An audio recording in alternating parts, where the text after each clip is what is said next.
Em primeiro lugar, eu quero agradecer a presença de cada um de vocês. Quero agradecer aos componentes da mesa, Dona Bili, o Roberto, que disse palavras além do que eu sou realmente, e a Vera. Quero agradecer a Ana e a Renata, que deixaram tão bem arrumado aqui o salão. Agradecer ao coral, que veio a brilhantar o nosso encontro. Enfim, agradecer a todos que colaboraram para que a gente pudesse estar aqui. O tema da minha palestra é o caminho da vida, tendo por subtítulo: Eu sou o caminho, a verdade e a vida. Diz um antigo provérbio: todo caminho leva a Roma. E é verdade, todo caminho leva a Roma. Todavia, há caminhos que são lamacentos, há caminhos que são muito bem asfaltados, há caminhos que são tortuosos, há caminhos que têm curvas suaves, há caminhos marítimos, há caminhos aéreos, enfim, todos os caminhos têm a sua peculiaridade e cabe a nós escolher sempre o melhor deles. Caminho significa direção. Quando eu estou em caminho, eu estou na direção de um ponto final. É como se eu estivesse na Penha tomando um ônibus para ir até a Lapa. Eu tenho todo um percurso, um longo percurso da Penha até a Lapa. Mas eu tenho uma direção. Eu sei para onde eu vou. Eu sei qual é a finalidade desse caminho. Costuma-se dizer que viver é caminhar. O ser humano está sempre em caminho. E caminho significa também rumo, o rumo que eu tomo de um lugar para outro. Tanto assim que quando uma pessoa escolhe o caminho certo na vida, nós dizemos: essa pessoa está bem encaminhada. E quando ela toma o rumo errado, nós dizemos: essa pessoa está desencaminhada. O sentido do caminho da vida segue por aí. É o rumo, o itinerário que o espírito toma desde quando é criado, simples e sem conhecimento, até quando chega à ordem dos espíritos puros, aos espíritos de primeira ordem. Esse espírito somos nós. Cada um de nós é esse espírito que está percorrendo esse caminho, porque na verdade a nossa presença física é apenas o vestuário. Em essência, nós somos espírito.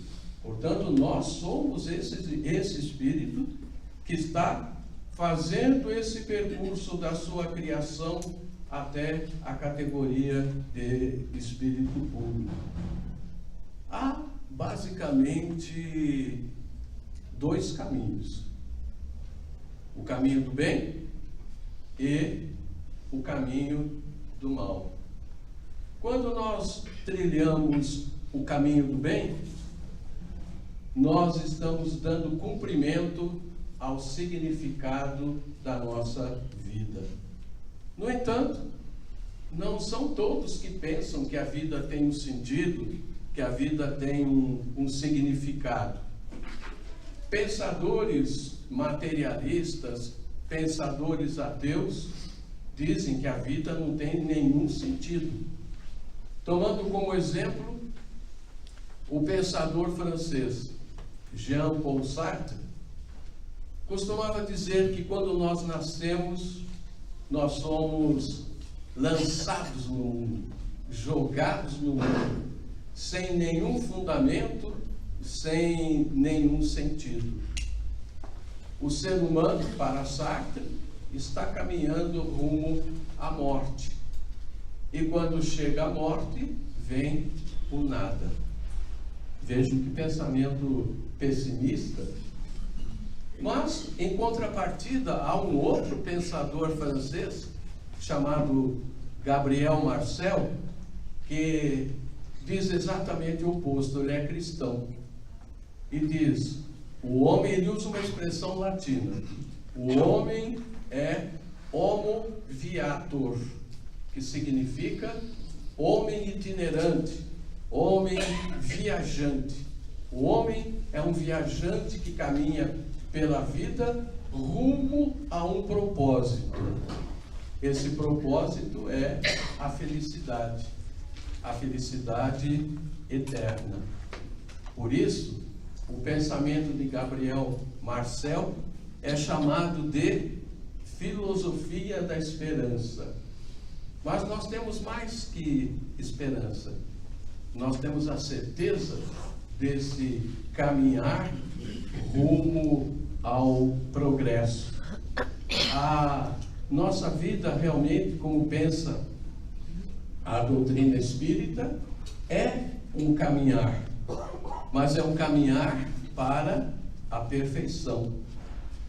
Nós não somos criados perfeitos, mas somos criados com a perfectibilidade, ou seja, nós somos criados com a capacidade para atingir a perfeição que cabe a uma criatura de Deus.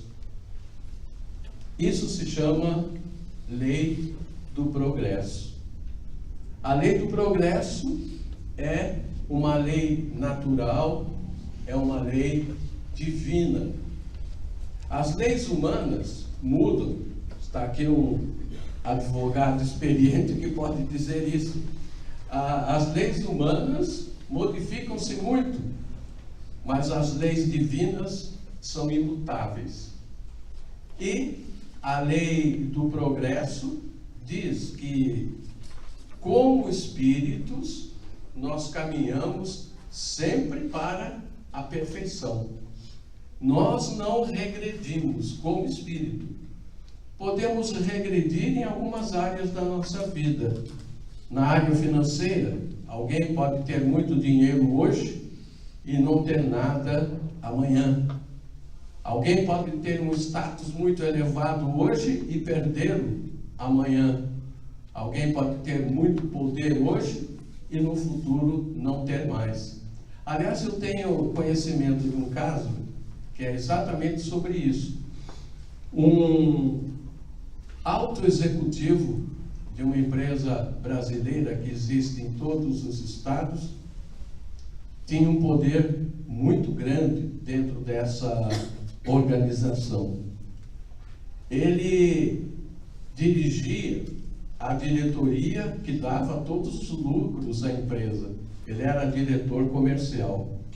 E como diretor comercial, ele tinha um poder muito grande. Se levantasse um dedo, já apareciam 5, 6 colaboradores para satisfazê-lo. E assim, ele prosseguiu durante muitos anos. Porém, como todos nós, um dia ele se aposentou. Se aposentou, nessa empresa era hábito, quando alguém de um alto nível se aposentava, ganhava um relógio de ouro e ia para casa. E com ele aconteceu a mesma coisa. Passaram-se 6 meses e ele voltou para fazer uma visita. E, em contato com os diretores que ainda lá estavam, ele disse: eu estou muito deprimido. Por quê? Porque eu perdi todo o poder que eu tinha. Aqui, se eu dissesse alguma coisa e alguém não cumprisse, imediatamente era demitido. Se eu desse uma ordem, haveria muitas pessoas para cumprirem essa ordem. Agora, em casa, pela manhã, eu me levanto e vou até a copa tomar o meu café. Após o café, eu abro o jornal. E quando eu começo a ler, a empregada chega e diz: doutor, eu vou limpar a copa. Dá para o senhor sentar-se em outro lugar?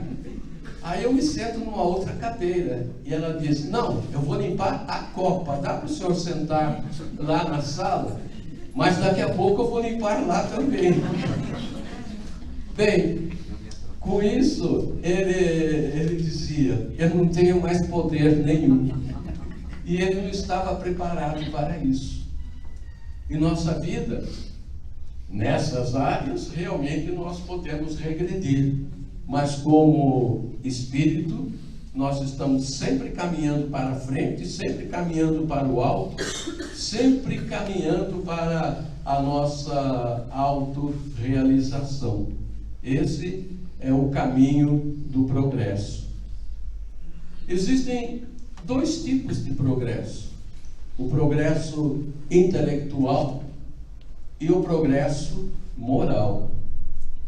A humanidade avançou muito com relação ao progresso intelectual. A tecnologia de hoje é muito avançada. Eu me lembro na década de 70, numa indústria, quando se falava: olha, daqui a alguns anos haverá computadores que vão tocar essas máquinas. Daqui a alguns anos não será mais a mecânica, será a eletricidade, a eletrônica e daí para frente. Passados alguns anos, nós já estamos na era da globalização. A tecnologia, se nós pensarmos no celular, há 25 anos atrás, quem tinha um celular, esse celular só tinha uma função, que era ligar para alguém. Hoje, o smartphone tem múltiplas funções. Não se pensava nisso há 20, 25 anos atrás. Tecnologicamente, nós avançamos muito. Porém, moralmente, será que nós avançamos também? Eu me lembro que quando eu dava aula na faculdade, eu dava aula para alunos no primeiro semestre, e eu dizia para eles: se eu trouxesse um cientista do século 17 para falar sobre física, ele traria alguma novidade para vocês? É claro que não, porque do século 17 para cá a física cresceu muito. A física mudou para a física quântica, que não se cogitava no século 17. Aí eu dizia: e se eu trouxesse Sócrates para falar sobre ética? Aí é diferente, porque os mesmos erros que o homem cometia no 4º século antes de Cristo, continua cometendo até hoje, no século 21. Portanto, há um desnível entre o avanço intelectual, entre o progresso intelectual e o progresso moral. O que nós precisamos é equilibrar, aumentando o nível da moralidade para que se aproxime do nível da intelectualidade. E isso ainda não está acontecendo, mas nós estamos aqui e cada um de nós deve ser esse impulsor para que a moral se torne mais elevada do que acontece hoje em dia. Mas, de qualquer modo, nós seguimos pela lei do progresso rumo ao nosso autoaperfeiçoamento. Porém, há obstáculos no caminho. Por isso que Jesus um dia disse: há duas portas, uma porta estreita e uma porta larga. A porta larga está escancarada para todo mundo, todos podem passar tranquilamente por ela. A porta larga é a porta da dimensão exclusivamente material, das posses, do poder, do status, dos prazeres efêmeros. A porta estreita tem uma passagem muito mais difícil, mas ela leva ao caminho do progresso. E nesse caminho do progresso existem obstáculos. Os obstáculos são principalmente os nossos defeitos e os nossos vícios, se os tivermos.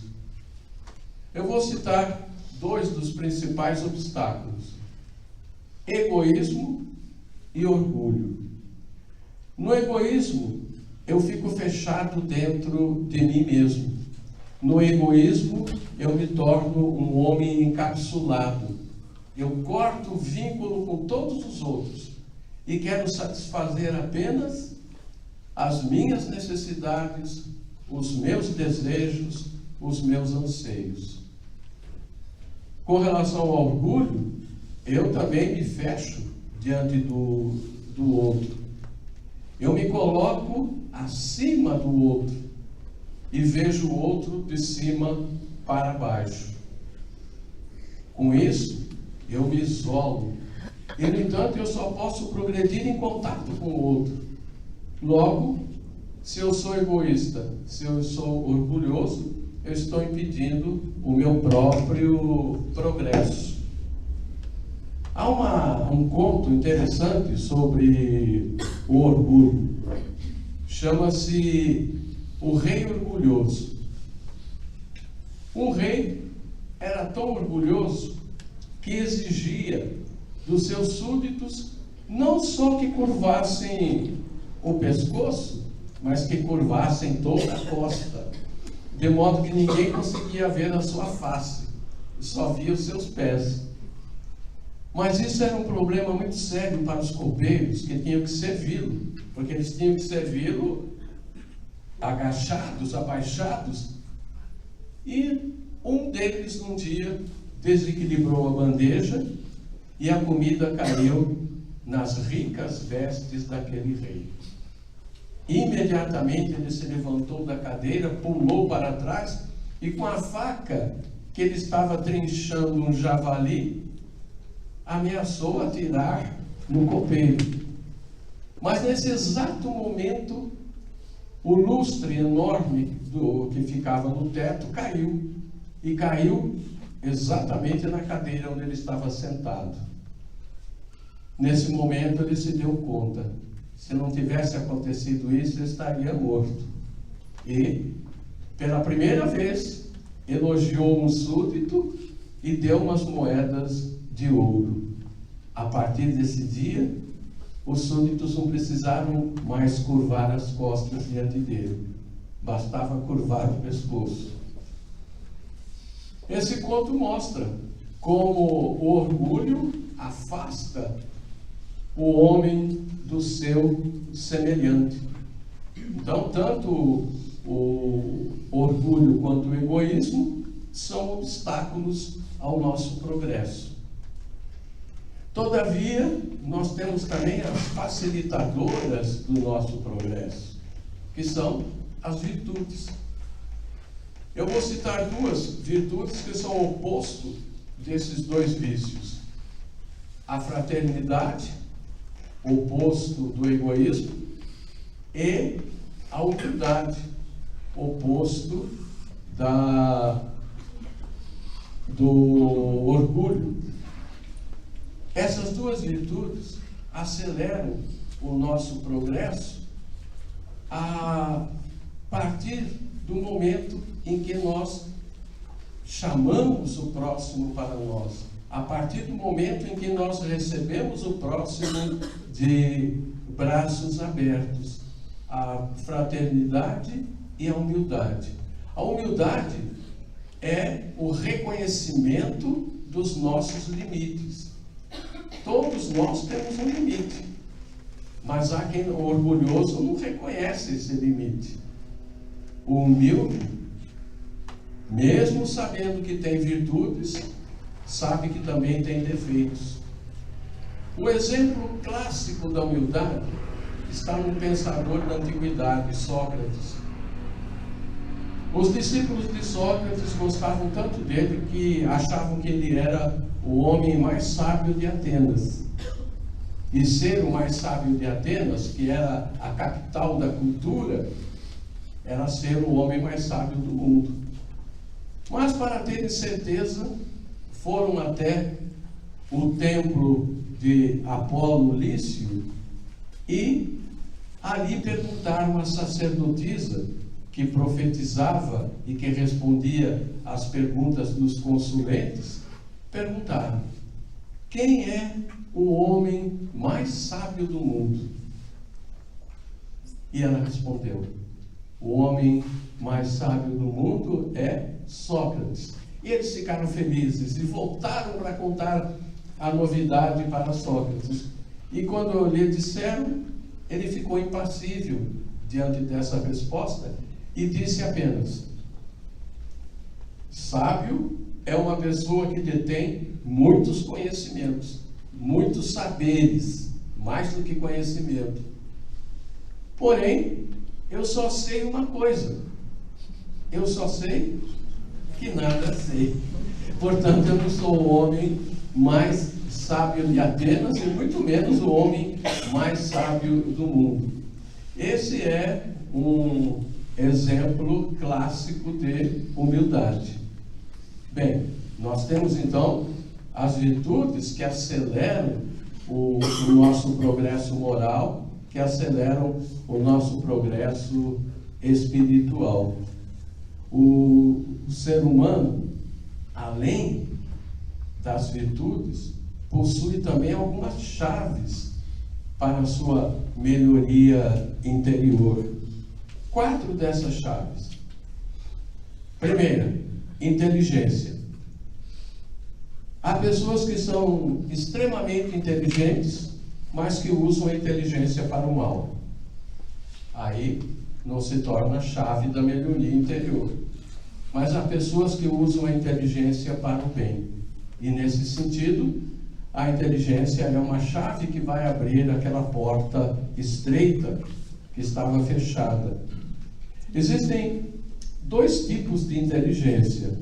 Inteligência concreta, que é a capacidade que nós temos de resolver os problemas no dia a dia. A cada problema que nós solucionamos, nós estamos usando a nossa inteligência concreta. Os animais que estão mais acima na evolução, como por exemplo os animais domésticos, o cão, o gato, também têm inteligência. Não tem só instinto, eles também têm inteligência. Inteligência concreta, que serve para resolver os problemas deles no dia a dia. Eu vou dar um exemplo. Há muito tempo atrás, eu tinha um gato que tinha o belo nome de Jean Paul.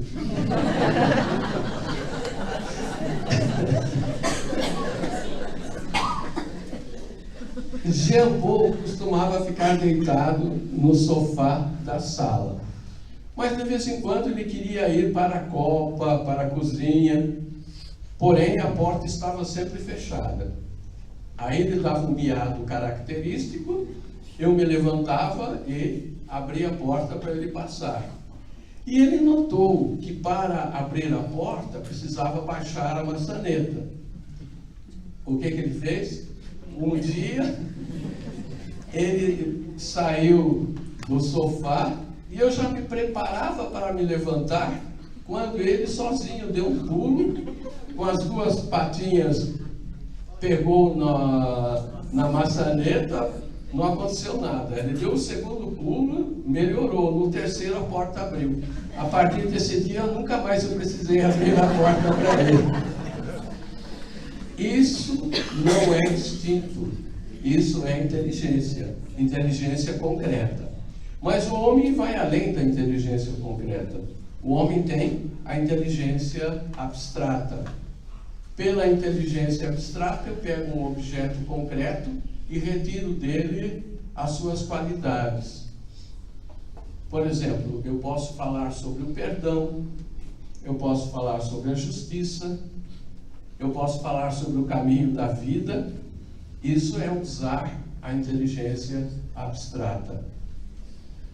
Quando eu uso bem essas inteligências, elas se tornam uma chave para abrir a porta estreita. Elas se tornam uma chave da minha melhoria interior. Mas eu tenho outras. Sentimento. Existem dois tipos de sentimento: o sentimento agradável e o sentimento desagradável. Sentimento agradável, alegria, perdão, compaixão. Sentimento desagradável, ódio, inveja, ciúme, vingança. Quando na minha vida eu expresso, no meu cotidiano, eu expresso mais os sentimentos agradáveis, eu estou fazendo bem ao meu semelhante. Eu estou levando a alegria, o bem-estar. Ainda ontem eu lia André Luiz, e numa passagem, numa das suas lições, ele dizia: nós devemos aproveitar o encontro para levar a alegria ao outro. Talvez ele esteja precisando da nossa alegria para ele também sentir-se alegre. Então, quando nós usamos no nosso dia a dia sentimentos agradáveis, eu faço uma outra distinção ainda. Eu falo sentimentos benevolentes e malevolentes. Malevolentes são os desagradáveis, benevolentes são os agradáveis. Quando eu uso de sentimentos benevolentes, eu estou favorecendo o próximo. E favorecendo ao próximo, eu estou favorecendo a mim mesmo. É mais uma chave. E a terceira e a quarta são a sabedoria e o amor. Sabedoria é mais do que conhecimento. Há pessoas que têm mestrado, doutorado, pós-doutorado, mas não são sábias. Detêm muito conhecimento, mas não têm sabedoria. E há pessoas que têm menos conhecimento e grande sabedoria. A sabedoria não é só o conhecimento, ela é conhecimento, bom senso e retidão moral. Na sabedoria, eu uso dos meus saberes em benefício próprio e em benefício do outro. Se eu estou favorecendo o outro, eu estou também favorecendo a mim mesmo. É mais uma chave. E o amor, que une todos os seres. O amor tem 5 faces. Primeira, amor a Deus. Foi Jesus que nos disse: amai a Deus sobre todas as coisas. Quando eu amo a Deus, eu estou numa das faces do amor. Amor, segunda, amor a mim mesmo. Auto-amor. Auto-amor é diferente de egoísmo. No egoísmo eu estou fechado em mim mesmo. No auto-amor eu continuo ligado ao próximo, mas eu me vejo não como vindo do pó da terra, mas como filho de Deus e herdeiro do seu reino. A terceira face, amor ao próximo. Eu não posso amar ao próximo se eu não amo a mim mesmo. Quando eu amo ao próximo, eu me abro para ele e me situo diante dele de semelhante para semelhante. Mas há ainda outras 2 faces. O amor aos animais. Afinal de contas, os animais são os nossos irmãos inferiores. Inferiores no sentido de que estão ainda caminhando e atrás de nós.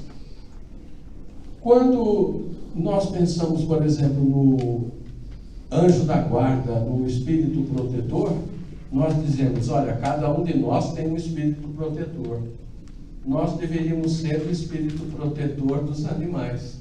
Nós deveríamos respeitá-los, protegê-los e amá-los. E a quinta face, amor à natureza. Nos últimos séculos, o homem vem devastando a natureza. Chegou o momento de respeitá-la, protegê-la e amá-la. Há também um exemplo clássico de amor aos animais e à natureza. É de Francisco de Assis. Francisco de Assis não só via os animais como seus irmãos, mas a própria natureza. Tanto assim que ele dizia: irmão sol, irmã lua. É um exemplo clássico do amor aos animais e do amor à natureza. O amor possui, então, essas cinco faces, e quando nós as usamos, nós estamos beneficiando ao próximo, a nós mesmos, e estamos com mais duas chaves para abrir essa porta estreita. O nosso caminho tem obstáculos, mas o nosso caminho também tem facilitadores que ajudam nesse progresso. Allan Kardec fez uma metáfora que não são todos que conhecem, mas ele fez uma metáfora sobre o homem que se chama exatamente o título da palestra de hoje, O Caminho da Vida. Ele diz o seguinte, isso está no livro Obras Póstumas. Ele diz o seguinte: o ser humano é um viajante. Lembra-se de Gabriel Marcel, que dizia: o ser humano é um ser itinerante, um ser viajante. Kardec também dizia: o ser humano é um viajante. É um viajante que está numa estrada, num caminho, e encontra uma floresta à sua frente. Ele entra pela floresta para poder continuar o seu caminho. Ele nunca havia entrado numa floresta. Portanto, ele pisa em pedregulhos pontiagudos, ele rasga a sua pele em espinhos, ele passa por muita dor, porque ele não tem a experiência da floresta. Mas ele vai caminhando e sai dessa floresta fatigado, mas volta para o caminho. No caminho ele encontra uma segunda floresta. Os problemas são os mesmos da primeira, mas agora ele tem um pouquinho mais de habilidade, continua pisando nos pedregulhos, rasgando a pele nos espinheiros, mas menos do que anteriormente. E ele sai e encontra uma outra floresta, e assim por diante. Ele vai passando por várias florestas, sempre vai tendo mais habilidade para andar por elas, até que numa delas ele encontra um lenhador. Quando ele estava lá na primeira floresta, não havia caminho nenhum. E aqui eu queria lembrar que é um poeta espanhol, Antônio Machado, que num de seus poemas diz o seguinte: caminhante, não há caminho, o caminho se faz ao andar. Realmente, na primeira floresta é assim, não há caminho nenhum, o caminhante tem que ir abrindo o caminho. Mas, depois de muitas florestas, ele encontra um lenhador, e esse lenhador diz que existe sim um caminho, indica esse caminho, e aí as coisas vão ficando mais fáceis. Até que ele chega na última floresta, passa por ela e vê que na verdade ele chegou no cume de uma montanha muito alta. E aí ele se vira para trás e vê todas aquelas florestas. Lá de cima, ele até pensa: eu achava essas florestas tão grandes, mas olhando daqui, elas não são tão grandes assim. Nesse momento ele encontra um ancião, e esse ancião lhe diz: você está vendo como há muitos viajantes passando pelas florestas pelas quais você já passou? faça o seguinte: volte. E como aquele lenhador, ajude esses viajantes a encontrarem o seu caminho e chegarem mais rapidamente ao cume desta montanha. E ele vai fazer exatamente isso. Kardec dá uma explicação para essa metáfora. O viajante é cada um de nós. Nós estamos caminhando por uma estrada e hoje nos encontramos em uma floresta. As florestas significam as existências corpóreas, as reencarnações. Cada floresta é uma reencarnação do espírito. Os pedregulhos e os espinhos são os obstáculos que nós encontramos nessa caminhada. Há até, numa das florestas, alguém que fala que existe um abismo, simbolizando que às vezes nós caímos no abismo, mas nós temos condições de nos levantarmos e continuarmos a caminhar pela floresta em busca do caminho. O lenhador é um espírito mais evoluído que volta para ajudar aqueles que ainda não alcançaram esse nível evolutivo.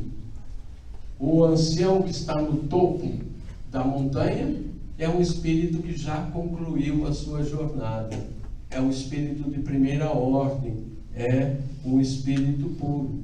E o topo da montanha é o fim da caminhada, é a perfeição, é a felicidade.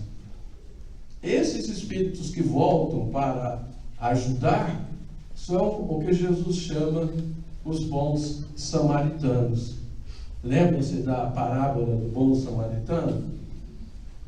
Jesus estava conversando com os seus discípulos, com os seus apóstolos, e um doutor da lei se aproximou e fez duas perguntas.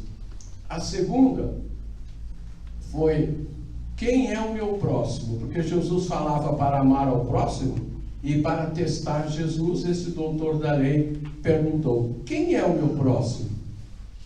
E Jesus respondeu com uma parábola. Um homem vinha de Jerusalém a Jericó por uma estrada e no meio da viagem foi assaltado. Tiraram todos os seus pertences e ele ficou estendido no chão, machucado. Pouco tempo depois, passou por essa estrada um levita. Levita era um sacerdote do templo. Olhou aquele homem estendido no chão e passou ao largo, continuando o seu caminho. Mais algum tempo, veio um outro sacerdote, viu aquele homem estendido no chão, passou ao largo e continuou o seu caminho. Por último, passou um samaritano.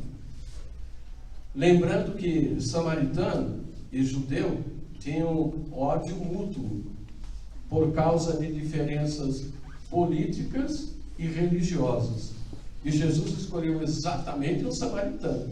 O samaritano vem vindo pelo caminho, vê aquele homem estendido, sente compaixão, achega-se a ele, presta os primeiros socorros. Primeiros socorros na época era colocar vinho e óleo nos ferimentos. E ele faz exatamente isso. Depois coloca o homem no lombo da sua montaria e leva até uma hospedaria. Ali chegando, ele dá ao proprietário da hospedaria 2 moedas de prata e diz: cuide deste homem, eu vou até Jericó, na volta, se eu fiquei devendo alguma coisa, eu pago a diferença. E prossegue a sua viagem. Aí Jesus pergunta para o doutor da lei: quem foi o próximo desse homem ferido? E ele responde: aquele que prestou socorro. E Jesus finaliza dizendo: vá e faça a mesma coisa. Esses espíritos mais evoluídos que vêm nos ajudar, nosso caminhar pela floresta são a figura desse bom samaritano. Mas, mesmo no nível ainda baixo da nossa evolução, nós também podemos ser bons samaritanos para aqueles que precisam ouvir uma boa palavra, para aqueles que precisam um tapinha nas costas, para aqueles que desanimaram no meio do caminho e estão precisando de motivação, para aqueles que precisam extravasar sentimentos. Isso se chama caridade moral. E essa caridade pode ser prestada por nós a qualquer pessoa. Quando aquele homem, aquele viajante, chega ao topo da montanha, significa, portanto, que ele cumpriu toda a sua trajetória. E é um caminho que cada um de nós está seguindo. Uns mais à frente, uns mais rapidamente, outros não.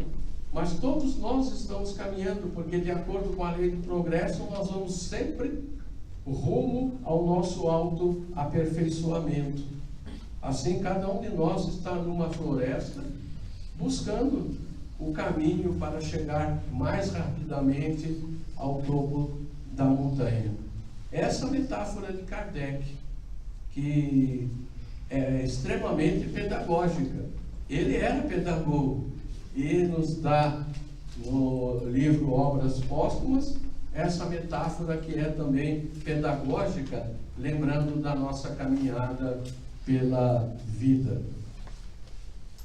Bem, eu falei que nós temos virtudes que aceleram o nosso progresso, falei que temos chaves para a nossa melhoria interior, para abrir a porta estreita, mas nós temos também aditivo. Quando nós paramos num posto de combustível, em geral o frentista pergunta se é gasolina. Ele pergunta, gasolina comum ou aditivada? Por quê? A aditivada contém aditivos que melhoram o motor, melhora a manutenção do motor e agiliza o motor. E nós temos um aditivo também para agilizar a nossa caminhada, que é a caridade. A caridade tão bem expressa nessa parábola do bom samaritano. Nós, através da caridade, estamos concretizando o amor que temos em nosso coração. A caridade coroa a nossa caminhada, porque ela nos impele com mais força para o autodesenvolvimento, para o progresso e para a felicidade.